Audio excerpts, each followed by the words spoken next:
Welcome back, everybody. Don't forget, Dakota Bowl 33, ready to rock on Friday. Our coverage begins at 9 a.m. on WDAY with a 9-man championship. We'll chat about that game in our next half hour.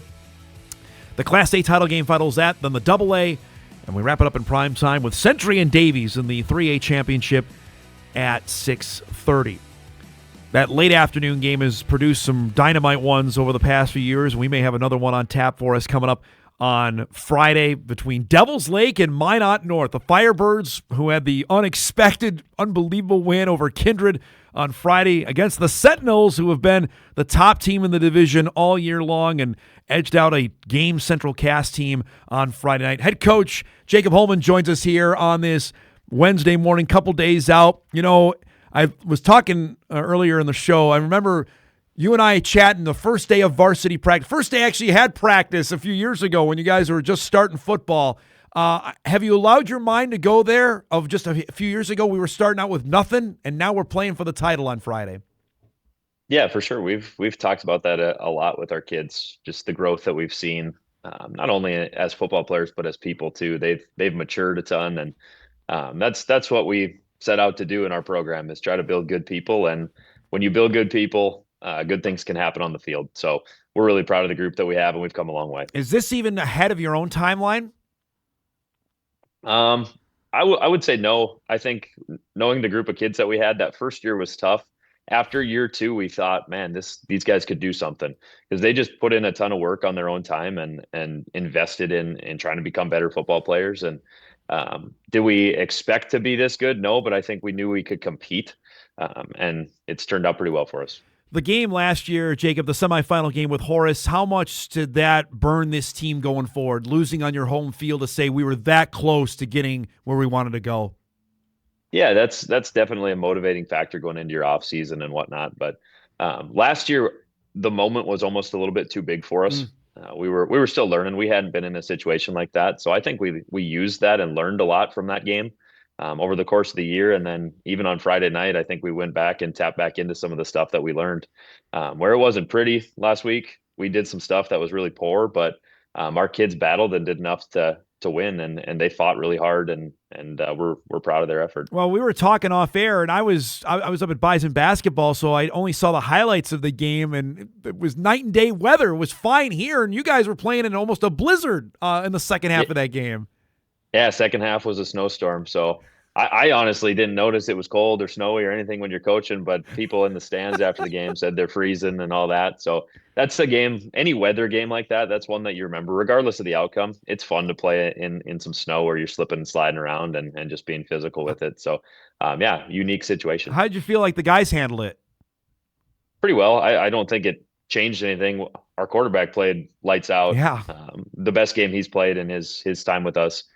So the weather didn't affect him, and I don't think it affected many other guys. I think they enjoyed it a lot. Describe, after cinching that game late, the excitement post-game, talking with the guys, locker room, knowing, all right, here we go. We've made it to the Dakota Bowl. Yeah, that's something that you can't describe super well, but it's just pure and raw joy.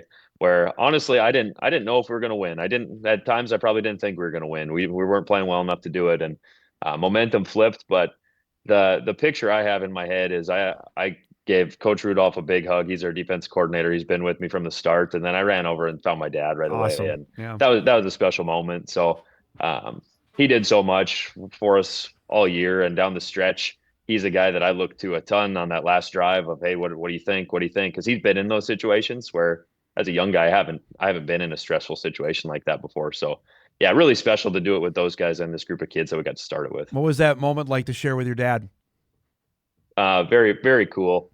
Maybe a couple tears streaming down the face after that hug. But yeah, we just invest so much time together. We talk about football all the time, probably drive the rest of our family crazy with it. But yeah, he's been through a lot as a coach, and I think that this would rank up with one of his favorite wins. I would assume. I would have to imagine that, knowing your dad. Really special for me as well. That's fantastic. All right, so it's Devil's Lake that you're going to face. You played him a month ago. Is that something? Are you watching that, or is this a different team that you're going to see on Friday? I think you definitely watch that because that was a close competitive football game. So you learned some stuff from it. There were a lot of things that that we need to fix from that week. But yeah, they've gotten hot here of late, and they're playing really well. I think their quarterback's the best kid in the state at any level. I think he just makes Really plays good. and runs around, and he's a challenge to handle. And Coach Rudolph had a pretty good plan last time, but he still found ways to make plays, and hopefully we can make some adjustments there. But they're a big physical team too. One of the more physical teams we played, so it'll be a slugfest. I want to tap into something, how that game ended. You spent your career as a specialist, obviously played college ball as a specialist. To see how the game ended with a missed extra point, we only talk about the specialists when something like that happens. How difficult is it? We don't know that. We talk quarterback, running back, DN, wide receiver, but the game rests on a specialist. How mentally difficult is that? Yeah, being a specialist is challenging because it's not like any other position in football. When I was playing in high school as a tight end, you could just go play hard and you still relied on technique and whatnot, but it was really just effort driven. And when you're a specialist, it's all technique. You have to trust your technique and your training. And sometimes things don't go the way you want them to. And you're in the spotlight for the wrong Yeah. reasons. But really challenging thing for that kid, and my heart goes out to him. That's a hard thing to deal with, and that's not the reason that you lose a game. No. There's so many other what ifs, but yeah, it's tough. That's not an easy life. It's hard. So you've got obviously worrying about the football game. Tell me about all the other stuff that comes with it. Tickets, getting the team there. How are you handling that this week? Yeah, it's been a lot, and then throw in an all-state meeting in Jamestown on Monday. We were on the road, so there's been a lot of stuff going on this week. But we have a lot of people in our school and in our booster program that are helping a ton. Amber Mendez is one of our parents who's done a ton of stuff for us. Our ADs are working their tails off, so they're trying to take as much off my plate as possible so that I can focus on coaching football. But then there's all the media stuff that you have to get ready for the program and all that, and there's a lot of stuff going on, but. I'm finding time to still try to enjoy this because we got 3 days left with the kids that got to start this thing. So that's the most important thing, is making sure that they can have a good finish to their careers. I guess for people that don't know, Jacob, tell us about, because you and I did this 4 years ago when you're getting ready for your first practice to get out there and play, but how this all came about and now to see it on the back end. Like, okay, this was a grassroots thing. We started the program. I got hired, and now, we've built this thing up where we have a chance to win a championship on Friday. Yeah, super special. It's been a long process, and it's been long, but it's felt short at times. Like, I can't believe that we're in year 4 already, but just being able to take these kids to a Dakota Bowl and get them to experience it is a really cool thing after all the work that they've put in. Hours of unseen work. We talked about that before the last game, of just how much time we've spent together that people have no idea the amount of investment and effort that it's taken to get to a point like this. So yeah, we're just trying to enjoy the next 3 days, and hopefully afterwards we can just sit back and really reflect and be grateful about it. But when you're in the heat of the moment, sometimes you forget to do that. All right, give me a couple guys that have really stood out to you this year for your team that have gotten you to where you're at here today. Yeah, that list could be long. I'll start with our quarterback. We didn't throw the ball much during the year, and we did at times, but we threw it 22 times on Friday. I think Blick went 16 for 22 for 210 yards. So that's the most we've thrown as a program. Threw 2 touchdowns, 1 pick. Did a really nice job. And he talked to me after the game. He said that's some of the most fun I've ever had because I got to air it out. But yeah, he stepped up in a big way. Where last year it was a challenge throwing the ball late, and we knew we had to be better. If we wanted to win playoff games, we needed to throw the ball.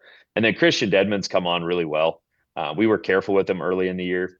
He made that play on 4th down that they went for it on 4th and 1. He stopped it basically on his own, and gave us a chance to win the game. And then he's kind of our workhorse right now. We got other guys in the backfield that can carry the rock, but he's a tough football player and doing some really good stuff. So really pleased that he's healthy, just happy for the kid. But yeah, I could keep talking about kids all day long, but really special group of dudes that are a really good team. They care about each other a lot and love one another. So it's been fun. What's the travel plan for Friday?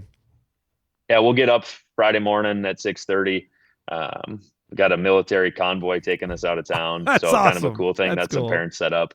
And then we'll come down to Fargo, eat at Applebee's right across the street, and then get ready to go play a game. I'm kind of glad that we don't play the late one, to be honest with you, because it's a long day of sitting and waiting. So we practice at 3:30 normally. We'll play around that time, so our body should be used to doing it. So yeah, looking forward to the day, ready to just get there.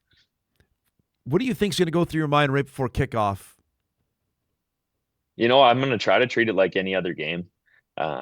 It's a special deal where how many Dakota Bowls do you get to play? And you don't know. This could be the only one that I ever get to coach in. So I think you just have to appreciate it, but you also have to make sure that you're in the right mental frame to go call a game and make sure kids are calm. And it's a big stage, but we've played on big stages before, and it's just a football game at the end of the day. I have to ask, knowing just your dad's history in this game, how badly you want this one, not just for you, but also for him.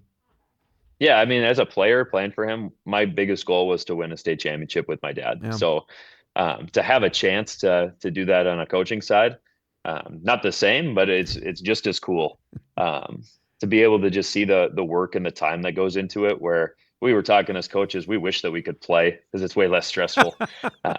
But yeah, I think we'll try to just enjoy it as much as we can. And whatever the outcome is, it's been a heck of a year and a heck of a 4-year stretch for us, where we're going to fight like heck to go win a football game, but we're grateful for the opportunity. All right, let me ask you the typical reporter question of a head coach. Do you need a quick start? Is that something you're looking forward to win this game on Friday? I think putting 4 quarters together is the most important thing. So starting quick, yeah, that would be great. But we got to sustain. One of our main things that we try to do from an offensive standpoint is wear teams down. So if you can jump on them early, that helps. But over the course of the game, can we sustain and rely on our strength and conditioning program that we hang our hat on? And we'll see where it goes from there. This was great, bud. Safe travels on Friday. It's been awesome to see this from the ground up. We first did this about 4 years ago, and can't wait to see your team play on Friday. Thanks for the time. Safe travels, and I'll see you on Friday, okay? All right. Sounds good. Thank you, Dom. Jacob Holmen joining us. Minot North head football coach. The Sentinels have Devil's Lake. That comes up about 2:45, 3 o'clock-ish on Friday in the 2A championship to wrap up the afternoon session. We'll take a little bit of a break and then back at 6:30 for the 3A game between Davies and Century. And, we talked plenty about seeing Horace come from their first practice. And we follow, if you've watched our show, we've been on Minot North since the first day they had their first practice. Heck, if people remember, Jacob gave us a whole tour of the new Minot North facility in the stadium when he was on with us a couple years ago. And I'll get it.